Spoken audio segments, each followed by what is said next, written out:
جس کا کوئی مرشد نہیں اس کا مرشد شیطان ہے۔ جو خود کو عالم جانے وہ جاہل ہے۔ دل کا مرنا سب سے بڑی خرابی ہے۔ جو اللہ سے غافل کرے وہ دنیاوی ہے۔ یقین پر کبھی شک کو ترج مت دو۔ جو چپ رہا گویا وہ کامیاب ہو گیا۔ نفس سے صلح کرنا خدا سے دوری ہے۔ نفس کی خواہش پوری کرنا خدا سے دشمنی ہے۔ آنکھ کی توبہ حرام چیزیں نہ دیکھنے میں ہے۔ دل کی توبہ حرام کو چھوڑ دینے میں ہے۔ حرام اشیاء سے پرہیز کرنا پیٹ کی توبہ ہے۔ مقام مجاہدہ سے قائم ہوا کرتا ہے۔ سب سے مشکل اللہ کی پہچان کرنا ہے۔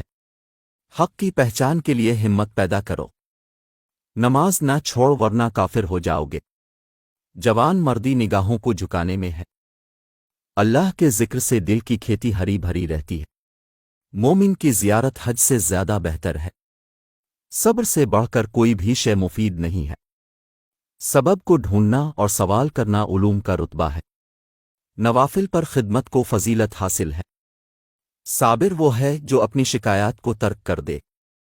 علم صحیح معنوں میں وہی ہے جو باعمل ہو۔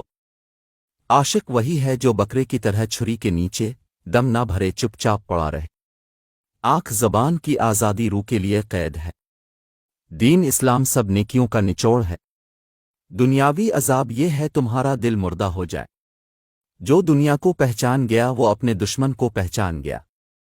علم عمل کے بغیر بیکار اور بے فائدہ ہے۔ قناعت بندے کو دنیا سے بے نیاز کرتی ہے۔ ناقص سے کبھی کامل کو نفع نہیں پہنچ سکتا ہے۔